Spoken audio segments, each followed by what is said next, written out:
rappeler. Vous avez donc ici des spots composés de centaines ou de milliers d'oligonucléotides. Et évidemment, les séquences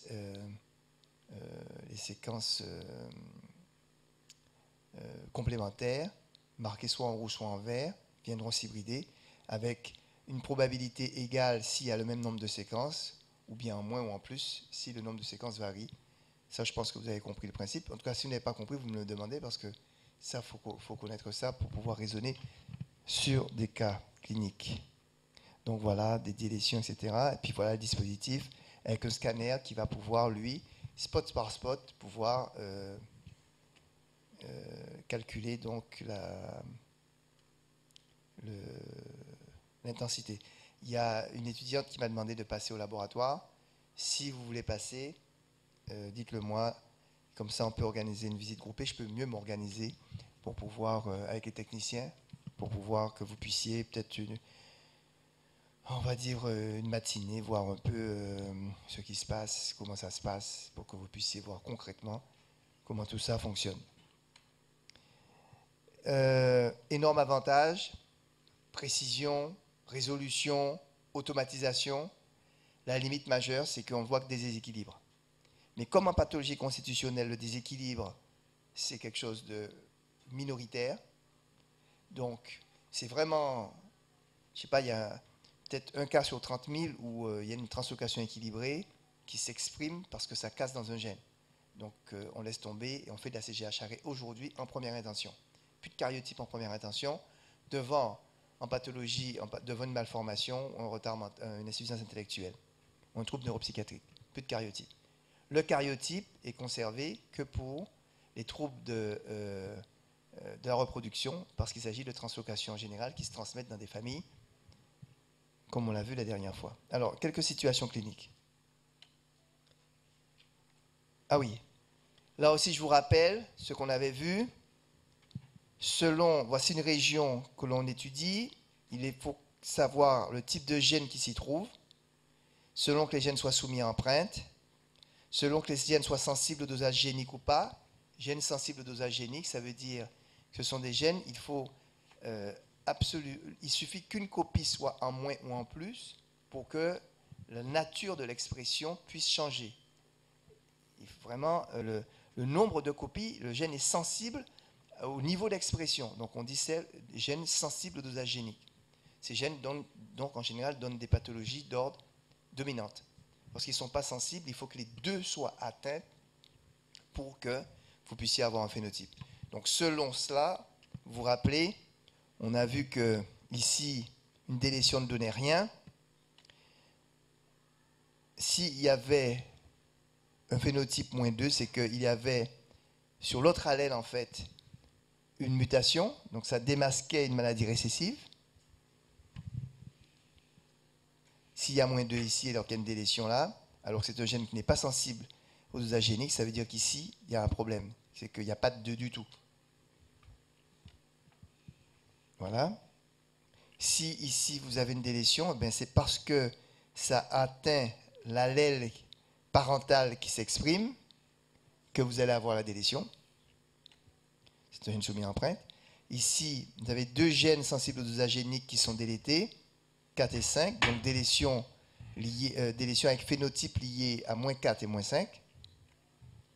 Ici, vous allez avoir une rupture, une dissociation entre un élément de régulation et un gène qui est sensible au dosage génique, donc il ne va pas s'exprimer, donc ça fait moins 5. C'est mutation, moins 4. Et ça, c'est une trisomie partielle de la région qui ne va rien vous donner pour ces gènes, parce que celui-là, de toute façon, c'est ça l'allèle qui est non exprimé. Donc vous allez avoir que plus 4 et plus 5, puisqu'ils sont sensibles au dosage génique, le 4 et le 5.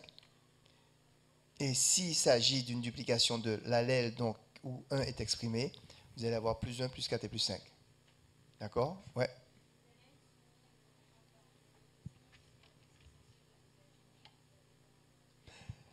Ah ben là, il n'y a même pas de dosage génique, parce que par définition, ils sont toujours tout seuls. Donc s'il y a, Et bien là, justement, là, ils sont là absolument. Comme ils ne là, ils sont en général sensibles aux agents géniques. Donc, ils s'expriment. Donc, il y a une pathologie, en moins ou en plus. De toute façon, en moins, le problème est simple, c'est qu'il n'y en a pas. Tu vois? Bon, tiens, viens.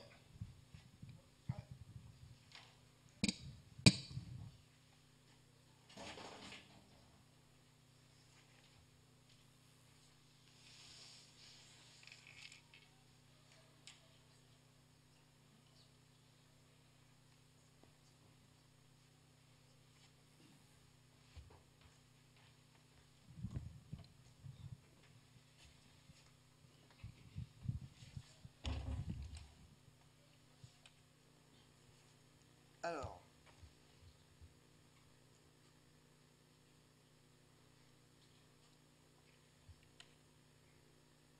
attends,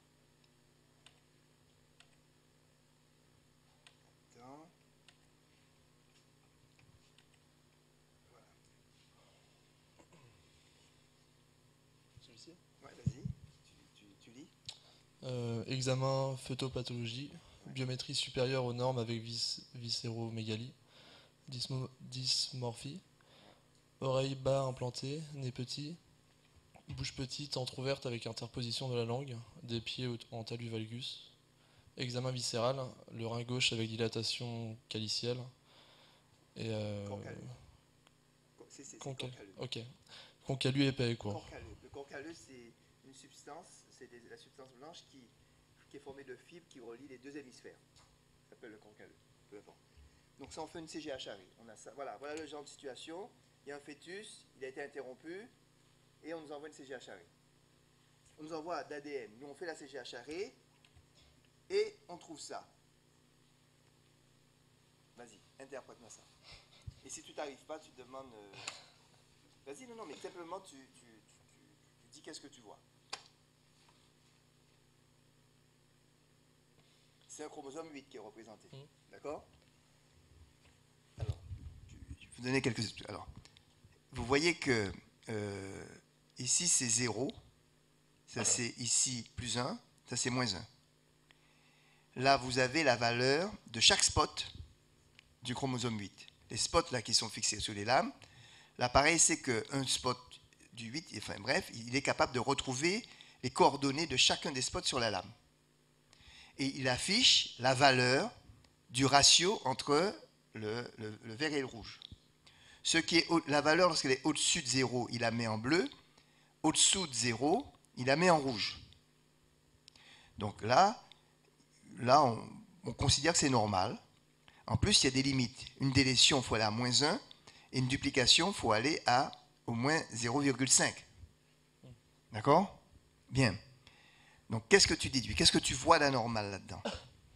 Il y a une zone où il y a plus Ouais. au milieu. Ouais. Ici, là. Ouais. On voit donc qu'il y a cette zone. Il y a une zone qui est... C'est bizarre parce qu'en plus, elle est de part et d'autre du centromère. Donc, qu'est-ce que ça peut être comme mécanisme? Vas-y. Non, mais dis ce que te passe à l'esprit. Est-ce qu'une duplication, une translocation, quoi? Une duplication? Non. Oui, ça peut être une duplication. Mais en général, des duplications qui prennent le centromère, il y en a très peu. Et elle est grande comme duplication. Mais en tout cas, si on a à décrire cela, et je vous demande de faire attention, on va dire qu'il y a un gain. Il y a un gain puisque toutes ces séquences sont en trop. C'est évident, puisqu'elles sont toutes déviées.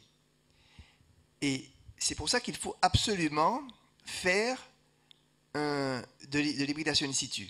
Malheureusement là, c'est de la phytopathologie, il est difficile de faire, les cellules sont mortes, donc on ne peut pas les mettre en division.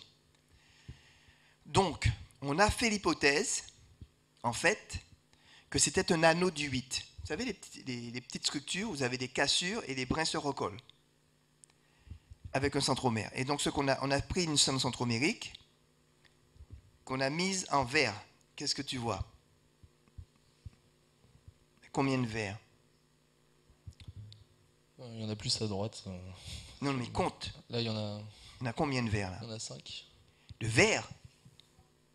Ah oui, oui d'accord. Ouais, il y en a 3 en bas. Là, il y en a 2, mais là, il y en a 1, 2, 3, 1, 2, 3. Donc ça, c'est une image qui est compatible effectivement avec un anneau du 8. Puisqu'on a pris un centromère, et il n'y a pas, normalement, un centromère du 8 donne les 2 chromosomes 8. Si on hybride, chez toi, chez moi, chez tout le monde. Mais là, s'il y en a 3, ça veut dire qu'il y a un chromosome 8 supplémentaire. Est-ce que tu comprends ce que je dis là, ou pas? Ouais, D'accord. On continue, reste là. Donc trisomie 8, peu importe. Bien. Alors vas-y. Donc il y a un patient qui est né le 7 janvier 2012. Il a été vu en consultation de génétique le 25 avril 2013 à 15 mois pour avis diagnostic pour retard de développement psychomoteur et dysmorphie. Il y a eu une augmentation des marqueurs sériques avec karyotype normal à la naissance. Le poids était de 2,2 kg avec une taille de 47 cm et PC. Périmètre crânien. D'accord, de 31 cm. Alors, vous voyez, marqueur sérique avec karyotype normal. C'est qu'en fait, on fait des dépistages pour les femmes enceintes où on fait des dosages hormonaux. Et donc là, il y avait un problème de marqueur sérique. On a fait un karyotype. Le karyotype s'est révélé normal. Vous tenez bien ça. Et cet enfant, à la naissance, on lui a fait une CGH arrêt. Qu'est-ce que tu vois? Mais il y a une zone où il y a des... Enfin, pas des délétions, enfin des... Une perte? Une perte, ouais. Ouais. Et vous voyez tout de suite, on voit les gènes là. D'accord? Et c'est une perte à peu près de 2,5 mégabases. Et lorsqu'on regarde la région de près, en fait, alors d'abord on vérifie. Vous ne voyez pas très bien, mais là il y a 2 vers. On voit les chromosomes 22 parce que c'est du 22. C'est le chromosome 22. L'appareil nous dit tout de suite que c'est du chromosome 22. On fait de la fiche et puis on voit que, je ne sais pas si vous voyez, mais là, il n'y a que du vert. Là, il y a du vert ou du rouge. Vous voyez ou pas? Bon, on voit pas très bien. Chez les parents, il n'y a pas de problème particulier. Et lorsqu'on regarde la région, voilà la région qui est délétée. Alors nous, on construit des cartes comme ça pour pouvoir nous repérer. On a, puisque comme vous voyez, on a les bornes ici. Vous voyez, ça va, la perte va de 18 919, enfin de 18 mégabases à 21 mégabases à peu près. Donc, on a nos schémas, on a fait nos cartes, et ça, ce qu'on appelle LCR, c'est les low copy repeats, les duplications segmentaires. On sait qu'elles sont là sur le 22, on connaît la carte du 22. Et donc on sait qu'on en a plusieurs. Et que celle-ci, entre notre délétion, en fait, porte ici, entre le 22B et le 22D. Et en fait, ça correspond à un syndrome qu'on appelle le syndrome de Di-George.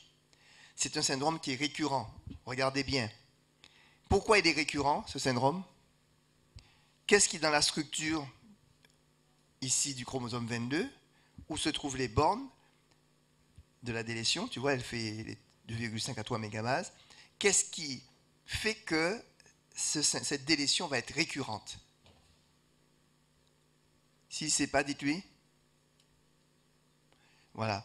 Le fait qu'il y ait des duplications segmentaires, ça va induire ce qu'on appelle des recombinaisons entre les deux 22, donc entre homologues, mais l'appariement ne sera pas tout à fait allélique. Et ça va générer, reprends ton cours là-dessus, ça va générer soit des duplications, soit des délétions. Vous vous rappelez de ça? Retenez ça, c'est très important. Et c'est pourquoi le taux de délétion 22, il est fréquent chez l'homme. 22Q1.2. On continue. Vas-y. Naissance le 3 août 2012, consultation le 29 juillet 2013 en génétique. Un premier enfant d'un couple non apparenté où il n'y a pas d'antécédent.